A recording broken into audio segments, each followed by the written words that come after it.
Hi.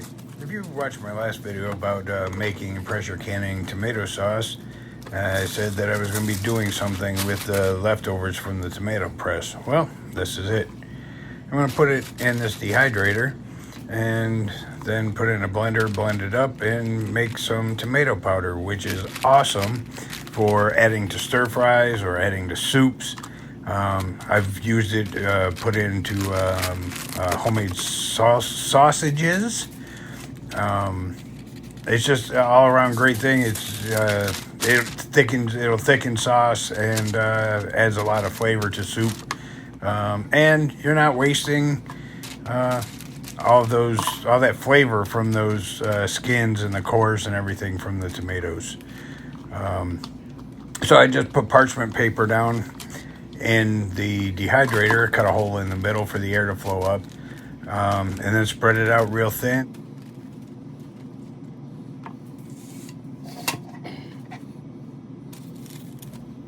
Now that it's all in the dehydrator, I'm gonna put the lid on, and then I'm gonna set the dehydrator to about 110 degrees and let this go for 2 or 3 days until it's done. After about 24 hours, it's dry enough that I can take the tomatoes off of the parchment, and I flip them over and I rearrange the rack so it's change up the airflow a little bit. You see that they look a little bit black. That's normal. Even at 110 degrees, these are cooking, so they turn a little black, but there's absolutely no burnt flavor to them. They almost have like a roasted tomato flavor to them, and once they're all blended up, they don't look black at all.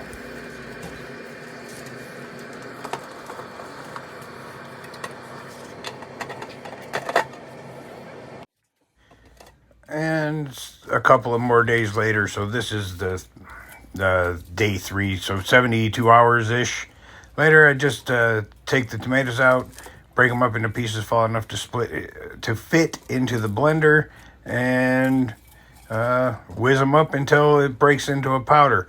I stop every once in a while and I run them through a sieve because I don't want it to go for very long, because I like to leave the powder a little bit coarse. I don't want it super fine. And I will show you that here at the end.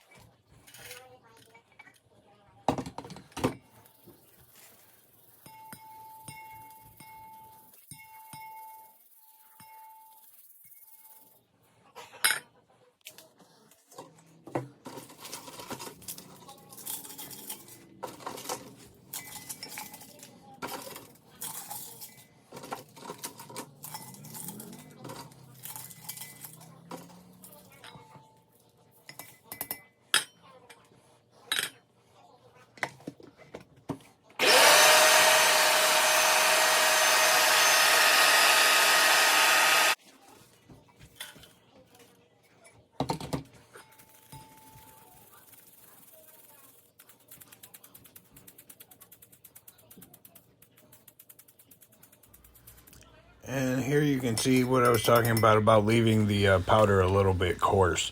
I want some texture to it, so that's how I leave it. Okay, now we're at the end. I've gone through all of those tomatoes, and now I'm just sifting out the last little bit. And as you can see, a lot of the seeds just stay in there in the sieve. So I ended up getting about 4 fluid ounces of powder out of this, which is pretty good just from those few tomatoes that I used to make the sauce. I had made another batch of sauce earlier, and I also did the same thing here, so you'll see that I combined both batches of them together here, giving me about 8 ounces. One thing I forgot to mention earlier is this stuff is also a great addition to homemade taco seasoning, and I will be doing a batch of that and doing a video of it on how I make my homemade taco seasoning.